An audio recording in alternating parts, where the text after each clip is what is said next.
बारिश की रात थी और पेरिस की गलियों में अजीब सी खामोशी फैली हुई थी। सिटी ऑफ लाइट्स उस रात अंधेरों में डूबी थी। 11:47 पर एक लग्जरी आर्ट गैलरी में अलार्म बजा। सिक्योरिटी गार्ड भागता हुआ अंदर गया तो देखा मेन हॉल में दुनिया की सबसे मशहूर पेंटिंग विस्पर ऑफ टाइम की जगह खाली थी और ठीक सामने फ्लोर पर एक इंसान की लाश पड़ी थी। गैलरी का क्यूरेटर लुई मार्सेल। उसके सिर पर तेज चोट का निशान था और उसके हाथ में एक कागज़ का टुकड़ा था जिस पर लिखा था art is blood, blood is truth. Paris police को लगा कि ये एक आम चोरी है जो बुरी तरह गलत हो गई, लेकिन जब इंटरपोल के ऑफिसर रिया बख्शी को केस मिला तो उसने पहले दिन ही कह दिया ये सिर्फ आर्ट थेफ्ट नहीं, यहाँ किसी ने अपना पर्सनल मैसेज छोड़ा है। रिया ने इन्वेस्टिगेशन शुरू की। गैलरी के सीसीटीवी फुटेज उस रात ब्लैकआउट हो गए थे, लेकिन कुछ घंटों पहले का फुटेज मिला जिसमें एक मास्क पहना हुआ आदमी गैलरी के अंदर दिखा। उसकी चाल बहुत शांत थी, जैसे उसे हर कैमरे की पोजीशन पहले से पता हो। मर्डर के बाद 3 संदिग्ध सामने आए। क्लारा डुपॉन्ट, एक उभरती हुई पेंटर जिसने कुछ हफ्ते पहले लुइस को कोर्ट में थ्रेटन किया था कि उसने उसका आर्ट चुराया। विक्टर हेल, एक कंट्रोवर्शियल आर्ट कलेक्टर जो हमेशा से विस्पर ऑफ टाइम को खरीदना चाहता था, लेकिन लुई ने मना कर दिया था।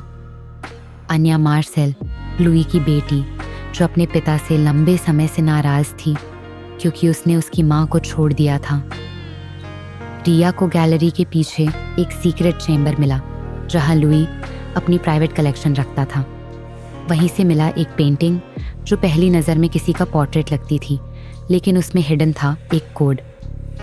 यूवी लाइट से पेंटिंग में लिखा निकला, he who lies in gold, blood is in truth. Riya को समझ आ गया कि ये चोरी सिर्फ पैसों के लिए नहीं थी। कोई अपने अंदर का सच सामने लाना चाहता था और आर्ट को हथियार बना रहा था। तभी फोरेंसिक रिपोर्ट आई। लुई की स्कल फ्रैक्चर किसी ब्लंट ऑब्जेक्ट से हुई थी और ऑब्जेक्ट पर एक रेयर केमिकल मिला था जो सिर्फ विक्टर हेल के प्राइवेट कलेक्शन में पाए जाने वाली स्कल्पचर्स में इस्तेमाल होता था। विक्टर को गिरफ्तार किया गया, लेकिन जब उससे पूछताछ हुई उसने कामली कहा, मैंने उसे नहीं मारा, मैंने उसे सिर्फ सच दिखाया था। उसे डर था कि अगर पेंटिंग बाहर आई तो उसकी असलियत सबके सामने आ जाएगी।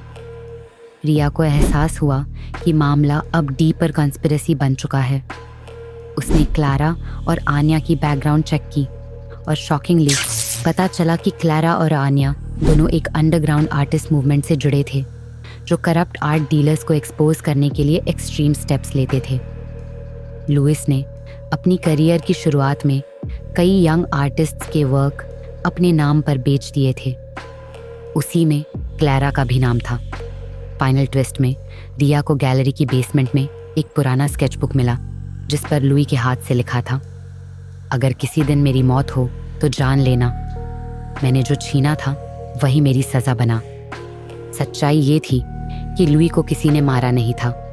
उसने खुद को उस आर्ट मूवमेंट का हिस्सा दिखाने वाले किसी नकाबपोश के सामने सरेंडर कर दिया था। उसे गिल्ट था और उसने खुद अपनी मौत को एक्सेप्ट किया। लेकिन असली पेंटिंग कहाँ थी? रिया ने केस बंद होने के बाद एक छोटी एग्जीबिशन में क्लारा की पेंटिंग देखी और उसकी एक कैनवास के अंदर माइक्रोस्कोपिक डिटेल में विस्पर ऑफ टाइम छिपा हुआ था। पूरी पेंटिंग नए रंगों में उस पुरानी मास्टरपीस का अपडेटेड वर्जन थी। क्लारा ने पेंटिंग को पब्लिक डोमेन में दे दिया ताकि कोई उसे बेच न सके